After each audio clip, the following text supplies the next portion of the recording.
Welcome to everybody. Thank you for joining this webinar. We will be talking a bit about maritime decarbonization and our model called Navigate that we have developed to help us understand how this can work out. Before we go into the details, let's have a look at the agenda. So first, we'll have a short introduction to me and Frederik and our company. I promise to keep this short. It's only to set the scene. It's not because you need to be experts in our company or our background, so don't worry. The second point on the agenda is a problem statement and trying to understand how shipping can decarbonize, and also going into why and how we build the model in the next sessions, where Frederik will talk about Navigate, our model and what it is. We will also talk about Gurobi, why we use it. It's probably a little bit, the way we use Gurobi is probably a little different compared to how most of you use Gurobi, so I'll leave that as a cliffhanger for later. And at last, we will go through a few examples on what we use the model for. But let's get started. So first, let me introduce myself. My name is Mathias Hintze. I'm an analyst in the Mærsk Mc-Kinney Møller Center for Zero Carbon Shipping. Let's just call it the center from now on. It's a very long name, I know that. But I'm an engineer specialized in mathematical modeling, and I have been working in the center for around a little more than 2 years, so almost since the launch of the center. And Frederik, do you want to introduce yourself as well? Yeah, thank you. My name is Frederik.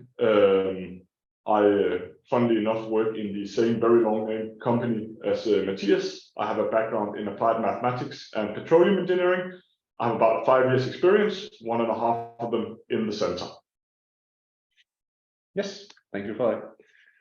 But let's go to who are we as a company. We were founded in 2020. We are located in Copenhagen, and we have partners across the globe. We are an independent research and development center, and we're looking to accelerate the transition towards a net zero future for the maritime industry. Our vision is to sustainably decarbonize the maritime industry by 2050. So we are targeting net zero emissions by 2050. And our mission is to be an independent and significant driver of this decarbonization.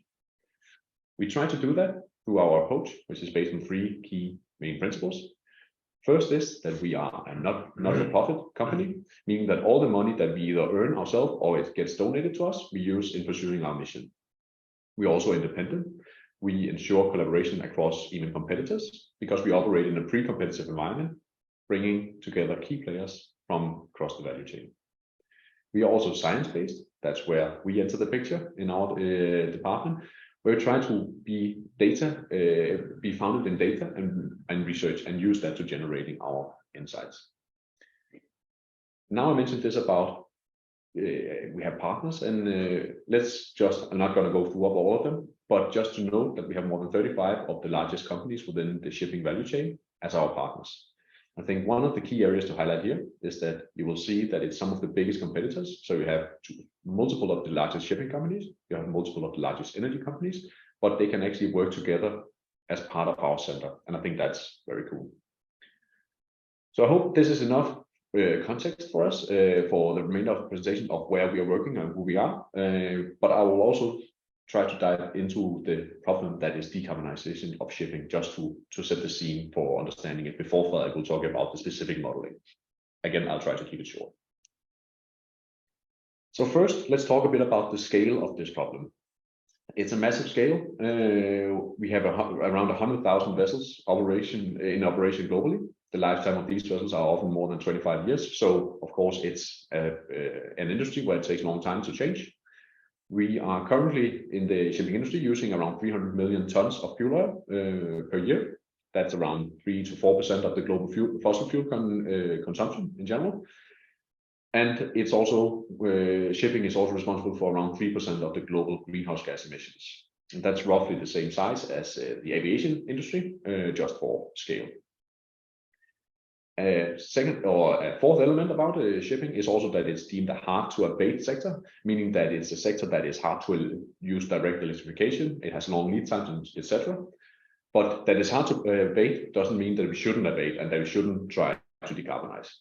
So the way that we can decarbonize in the shipping industry is twofold on a very broad level. The first option is to reduce emissions per energy consumed. That means changing your fuels primarily. The other option is reducing the total energy demand, so use less fuel. That can be done by introducing energy efficiency technologies, so technologies that reduce your energy demand on board the vessel. It can be by speed reductions and so forth, multiple ways. But in order to target these 2 points, we actually have 4 key areas that needs to be addressed. The first one is about regulation, and that's policy, and that's necessary because there needs to be an incentive to decarbonize. As it is right now, it's more expensive to decarbonize compared to doing nothing, and therefore there's very limited decarbonization efforts early on, even though there are some first movers that have already started. Then we have the scaling of alternative fuels and reduction of energy demand on board, as I just mentioned. Those are the 2 technical options. And then a 4th element that is often forgotten, but is very important, is also the time element part of it. So in order to make sure that the momentum shifts in the shipping industry, we need to support first movers, because you have this chicken and egg principle on the fuel production. So if the fuel suppliers needs to start supplying, there needs to be ships ready to use the fuel, but the ships needs to be built to be ready to be using the fuel, and that's kind of the chicken and egg dilemma you have there. So we need to support this in order to make sure that the momentum in this industry shifts towards alternative fuels. And you know that modeling is a good way of approaching a lot of things, I assume, in this forum, but for this specific problem, just to exemplify why modeling can be beneficial, is that there's not one good solution only that is used for decarbonizing shipping. There's a multitude of different fuels, there's a multitude of different technologies and so forth. And this is an example of the different fuels that we consider as alternative fuels that can potentially impact the decarbonization of shipping, and some of the most promising ones as well. The reason why we need to consider all these different fuels is, as I said, shipping is a sector that is hard to directly electrify, so we need alternative fuels. That can either be e-fuels, electrofuels from green electricity. That's what we know as power to X. So you take green electricity, produce hydrogen, and then you use that either as hydrogen or as another fuel.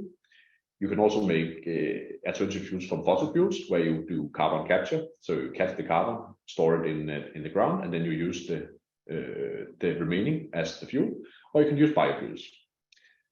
And this dilemma between picking between the different options due to scale and cost and availability and so forth is, of course, where it makes sense to use modeling. And that's what we use Navigate for, and that's what Navigate is known for already in the shipping industry, that it can do this. So I'll hand it over to Frederik now. He will talk about Navigate. Just a final notice that Navigate is actually the primary driver for us here in the center, allowing us to generate the data-driven insights on the transition. So I'll hand it over to Frederik, who has been the lead developer of this tool, this very cool tool, I can say, as he was the developer. So Frederik, please go. Yeah, thank you very much, Matthias. As Matthias mentioned, I'll be talking about our model, Navigate, what it is, and then later Matthias will discuss how we use it. So first, and probably a little bit controversial when doing a webinar for the leading optimization company in the world, the problem that we are trying to solve with Navigate is not actually an optimization problem. Our model is a dynamic model, so it means it has a time component, or we're trying to predict future events. So logically, you might even consider it closer to differential equations than optimization. But of course, we're using optimization as part of it. Otherwise, we wouldn't be here to discuss. What we are trying to solve with Navigate, or what we're trying to do, is to simulate the transition of the shipping industry. And what do we mean by that?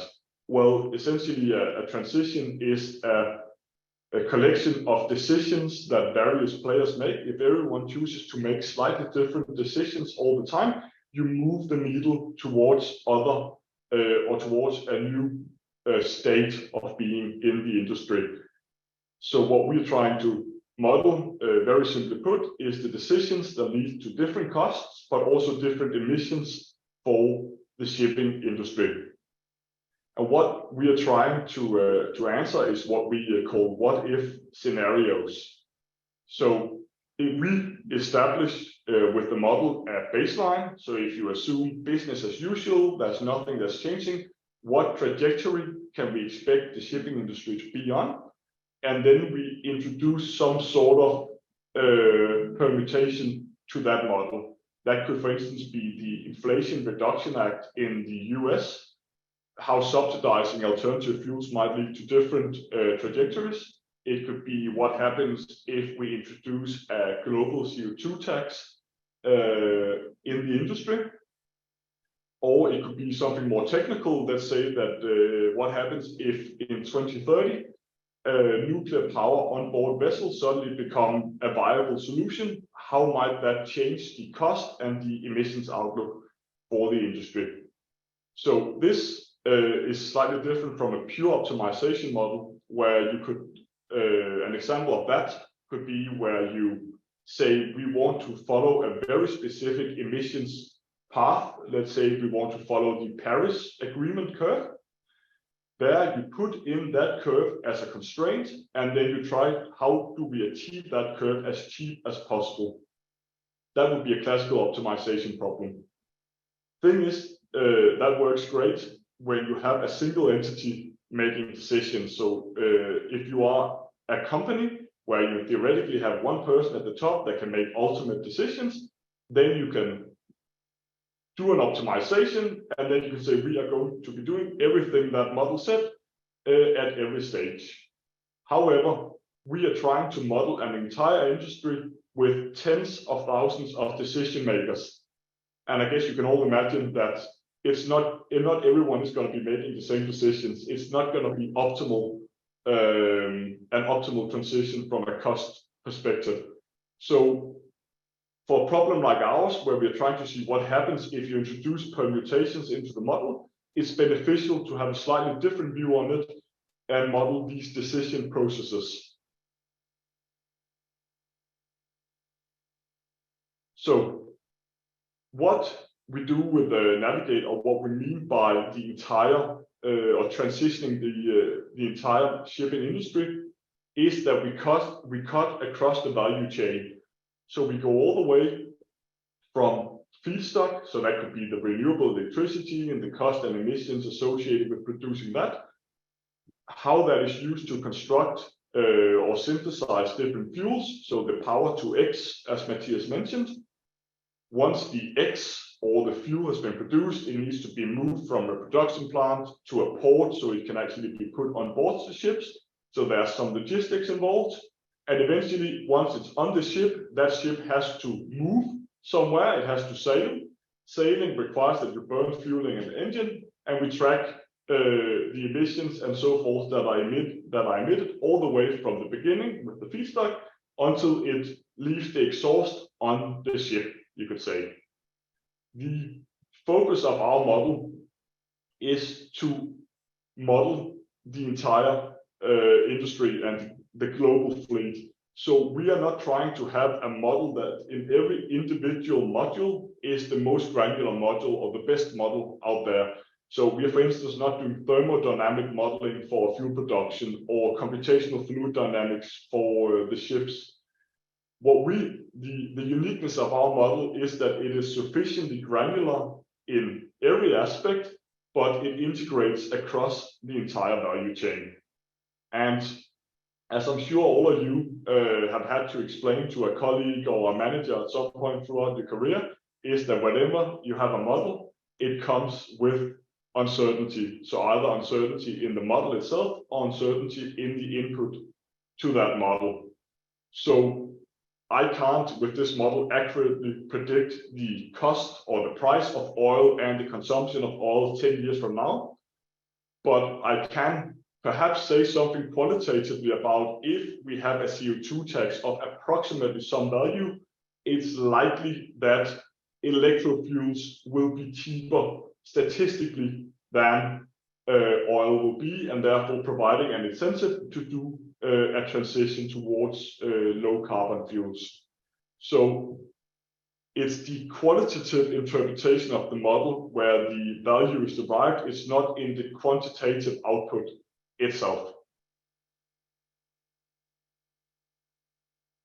And moving a little bit more into the details, Navigate is, as mentioned, a dynamic model that time steps forward in time to calculate a transition. So we are at every stage predicting events based on past decisions and future expectations. We have built the model as a standalone application in Python, and the way we use it is that we have it installed on an external Linux server, and we can pass what we call a simulation deck to the application through a command line interface. You can compare this simulation deck to if you were providing an LP file to Gurobi. It's essentially a series of instructions that the application can interpret and execute.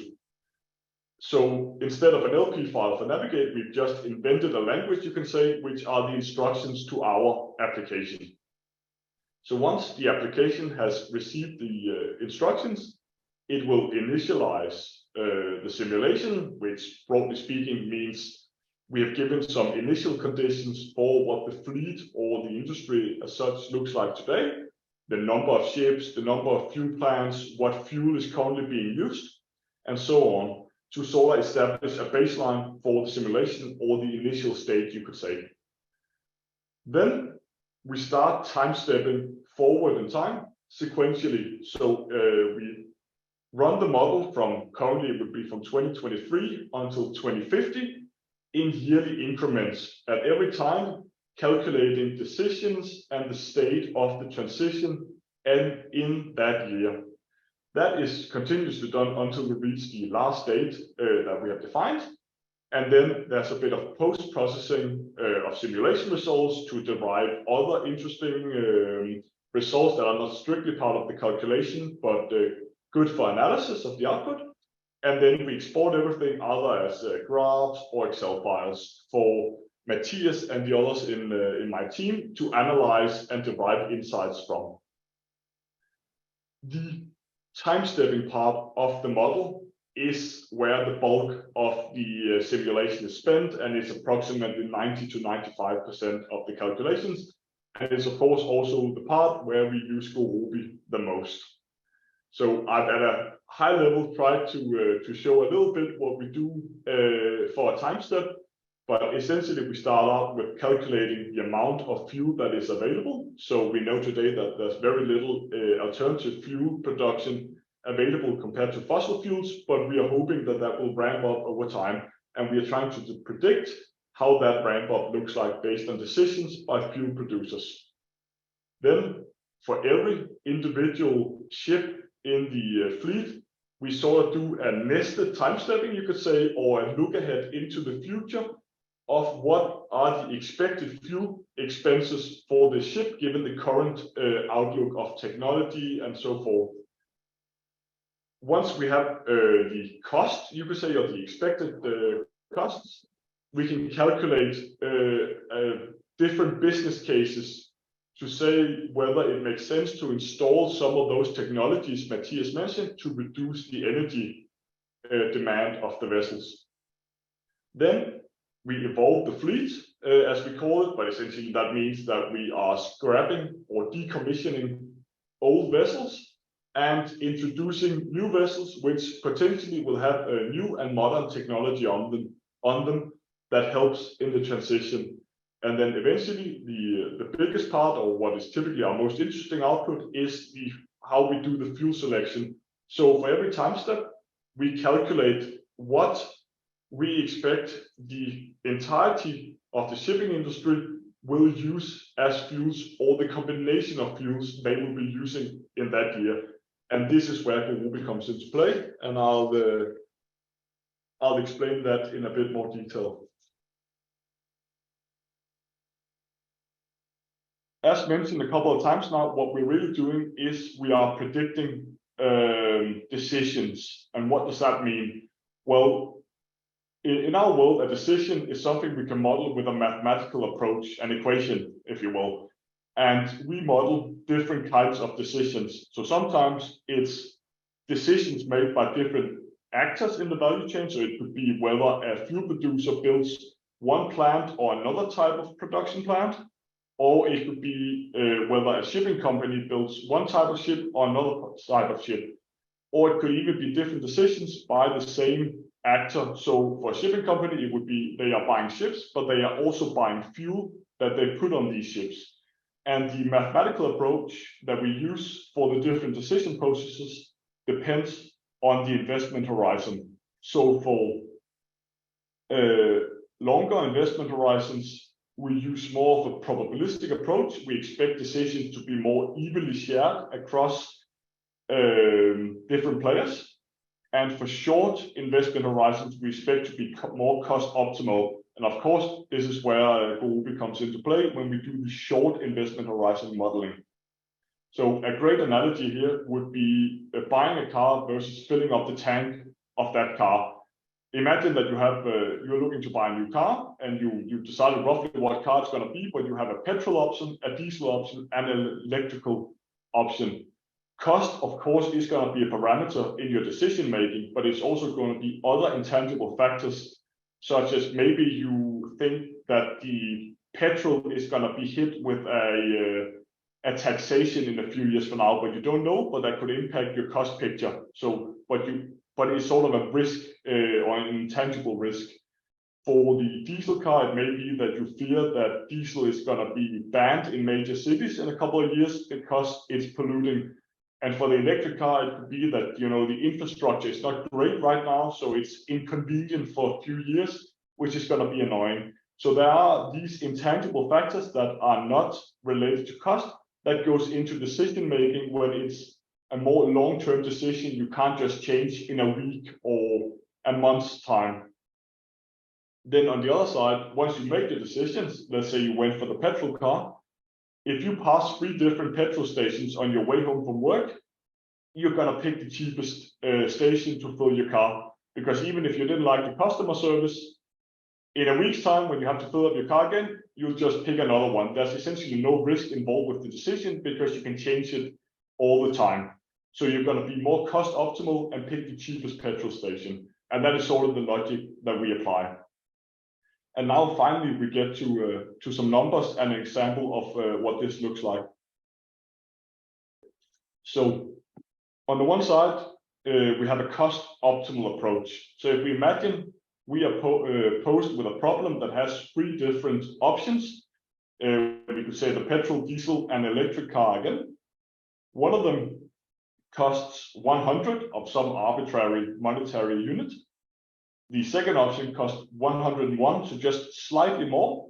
And the last one is substantially more expensive, so 150. Then in a cost optimal approach, 100% of all people that were posed with this problem would pick option 1 because it's the cheapest.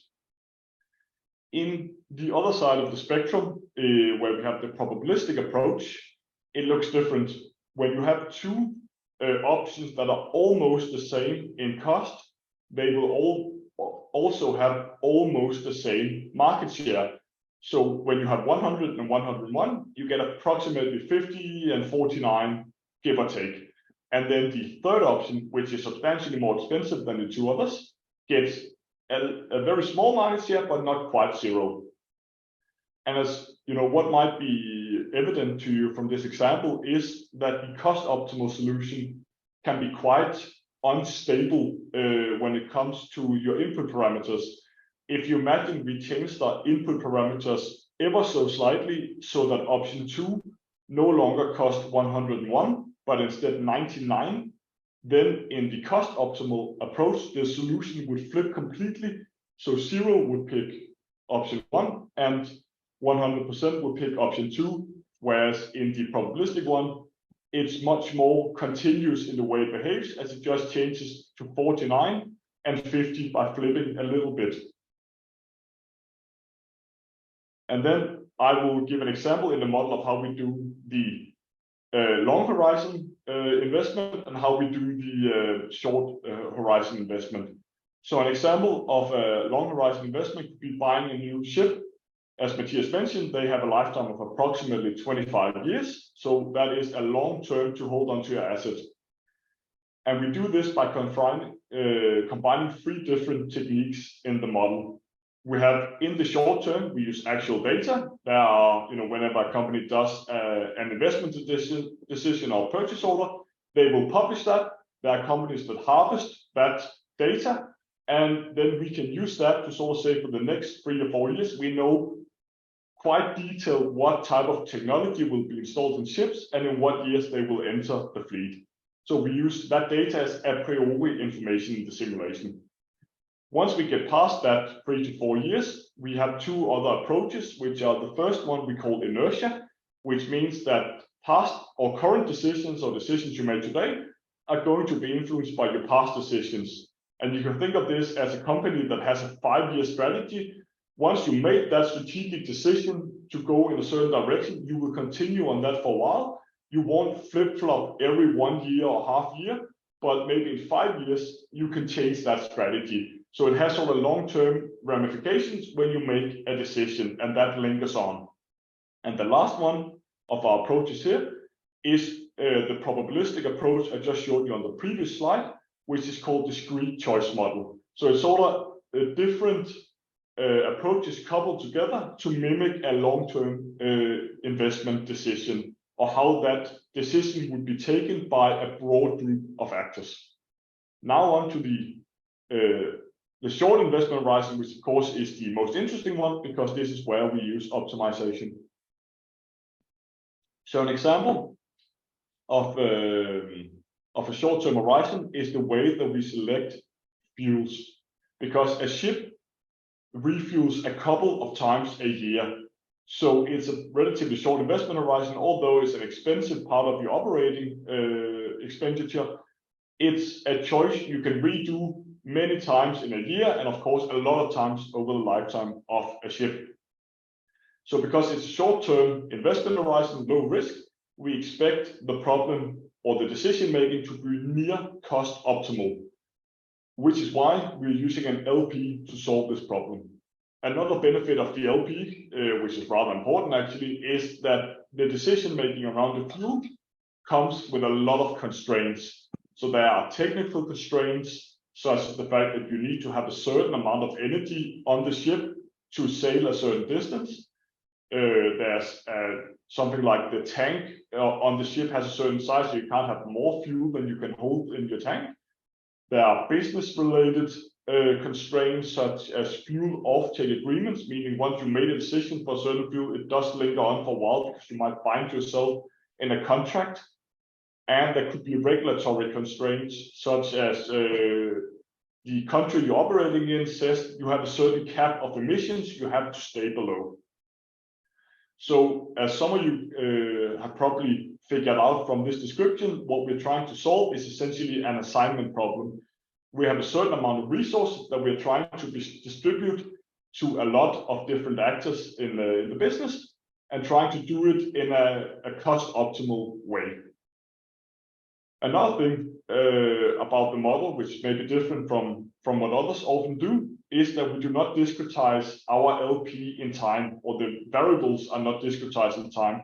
We actually solve one LP per time step of our model without having an optimal solution across all of them. So you can sort of see every vertical slice in this graph as the solution to an LP in that time. And the reason we do this is twofold. First of all, the variables, constraints, objectives that goes into the LP in a given time step is impacted by model decisions that occur outside of the LP, so as other parts of the time stepping algorithm. So introducing them would cause non-linearity, and it would also be rather problematic to have in the model. And secondly, we're not actually trying to model optimality. We are trying to mimic near optimal decision making. So in fact, Gurobi is a little bit too optimal for us, because we know the world is not completely optimal, but it is the easiest thing to explain is optimality here. I hope this gives a flavor for how our model works, and what we are trying, type of output that we are trying to get from it. Now we get to the crux of the matter, namely why we chose to go with Gurobi and why we need it as part of our model. And Mathias mentioned this in the beginning, namely that we use Gurobi in a slightly unconventional way. And I think that may be evident from the way I've explained that we integrate Gurobi into our model. But these statistics, about how we use Gurobi perhaps illustrates it even better. So for a single simulation with Navigate, which takes roughly 6 to 10 minutes, we actually solve around 30,000 LPs as part of one simulation. So we have a large amount of very small LPs that are solved in every time step, about 1,000 per time step. And by small LP, it's around 300 variables, 80 constraints. But when you sum that up over all our LPs, it amounts to roughly half of our entire simulation time. On the other hand, we also have a much smaller number, so roughly 30 LPs we solve of a more moderate size. And this is, or let's say, small to moderate. So this is 25,000 variables, around 7,000 constraints, and it accounts for roughly 1/10 of our entire simulation time. So when you add that up, it's more than half of the simulation time that's spent on solving LPs. And when I say solving, that's actually a little bit the wrong word, because the vast majority of the LP-related time, you could say, in our model is actually spent on building the model and not solving it. And this is thanks to Gurobi, because in the beginning, when we built the model, we were just going ahead with open source solvers. And I can tell you at that time, it was the solve time that was by far the most significant part of our simulation. So the fact that we use Gurobi has really cut down on the computational time of our model. But it's not only the time that is the reason we went with Gurobi, and I'll let Mathias explain a little bit more about that. Yes, thank you, Frederik. As you say, it's not only the time, it's actually also the quality of the solution. What we've tried to illustrate here is what happens in our solution if we solve the model with Gurobi, and what if we solve it with an open source solver like SciPy. As you see, on the left-hand side, that looks like what Frederik presented earlier, the fuel mix. That's what we are used to looking at. And what we see is that we actually get an infeasible solution to the problem that SciPy says is feasible to our bunkering or to our fueling, and that's of course not acceptable. So we pretty quickly realized that we needed something else, and luckily I knew Gurobi from my studies, so we reached out and started using that. And then I'll also say that the Gurobi Pi API also helped our lab significantly, so that's great.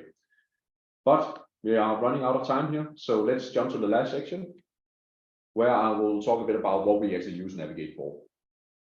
So I brought an animation just to make it fun, but I'll try to keep it short. So what we have here is our overall transition analytics process, how we are using Navigate and how we're using the transition analytics in our work. So we start with having data, information, research. That's where our partners enter the picture. They know a lot about their specific companies and about, for example, if you have a container shipping company, they know a lot about container shipping vessels. We harvest that, and our internal experts translate this information into insights and into model assumptions that are gathered in our assumption books, which is a collection of assumptions related to different areas. This is then fed into Navigate, into our model, which then can test some sensitivities, some scenarios, and generate scenario results. And here the modeling stops. But what's key, as you also mentioned, Frederik, is that we also need to translate these results, because the target is not getting a fuel distribution as we just showed, but instead it is to actually generate insights. That's where me and my colleagues come into the picture. We try to translate these results into actual insights that we can then share.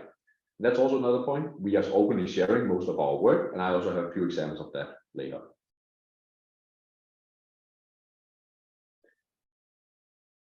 So talking about some of the actual output of the model, this you see here is emissions per year over time. So that's one of the things we can use Navigate to evaluate.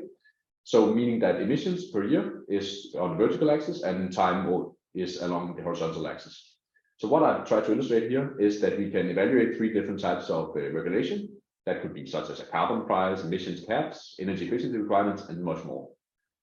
And you can see the impact it has on emissions, as you see here with 3 colored lines. So changing the regulation will change the emissions outlook, and of course, how much is possible in terms of decarbonization. Similarly, you can also look at the technical sensitivities. So that could be such as fuel availability, fuel cost, technology readiness, so forth, and test what is the impact there. Whereas the policy evaluation is mostly directed at regulators and policymakers. This is also for policymakers, but also very interesting for the industry, and because it can guide the industry players and in where to focus, as well as the regulators and the policymakers. So this allows to evaluate the potential of new technologies, such as adding nuclear power, as you mentioned earlier. So now we've looked at emissions, but of course we have hundreds of parameters that we analyze in scenarios, and most of them we actually analyze for each scenario. One of the other very popular parameters that we analyze is the cost of decarbonization. So that's we have illustrated this here for 5 scenarios, where you say we compare the cumulative emissions from now until 2050 and the decarbonization cost. So what is the premium for compared to doing nothing? And do a reference here to scenario 1 and see how much more expensive is it if I change some of the sensitivities or test some of the sensitivities. So you can see, you can slice it in many different ways, and you can end up seeing where do I get most bang for the buck, so to say, meaning that you get the lowest cost of decarbonization per unit that you decarbonize. The final example I brought is that we also, from our model, we also project how the fuel demand will develop over time. So what you see here is the share between the 4 different fuel types and how that develops over time. This is very useful, but it's also much more tangible for our stakeholders, meaning that this is also often where we actually receive the pushback on the ability to predict in the future. And that's of course where it comes in, that we don't only show this, but we try to put it into a context and make people understand what is actually useful in this. So we of course try to align to the stakeholders in the way we produce the output. Before wrapping up, I just, as I mentioned, give some few examples on what we are publishing here from the center. We are making most of our work publicly available at some point in time. Sometimes we need to wait a little because it's used in a confidential process for example, political discussions or something like that. But we make most of it publicly available, and I've brought 3 examples here. So one is what we call the Navigate Explainer. That's the deep dive on the section Frederik described. It's about 50 slides of explanation of how the model works. It's a technical explanation, but without formulas. So it's somewhere in between like a technical documentation with all the formulas and something that is too simple. So we try to find the right balance there. It's not yet available, but it will be available soon on our website. We have finished our part, so we are just waiting for our communications team to finish up the work. We also have 2 other publications. One is the Maritime Decarbonization Strategy 2022, which is an outlook on the entire industry and how decarbonization efforts are looking and how they can look going ahead. So I also recommend that.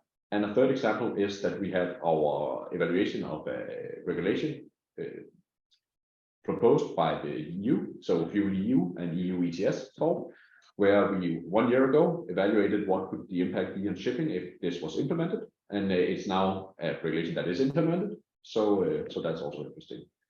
You can find all of these publications on our website, zerocarbonshipping.com, and you will also receive the slides here later, so you can get access to the direct links. I think that's it for our presentation. So now we have time for questions.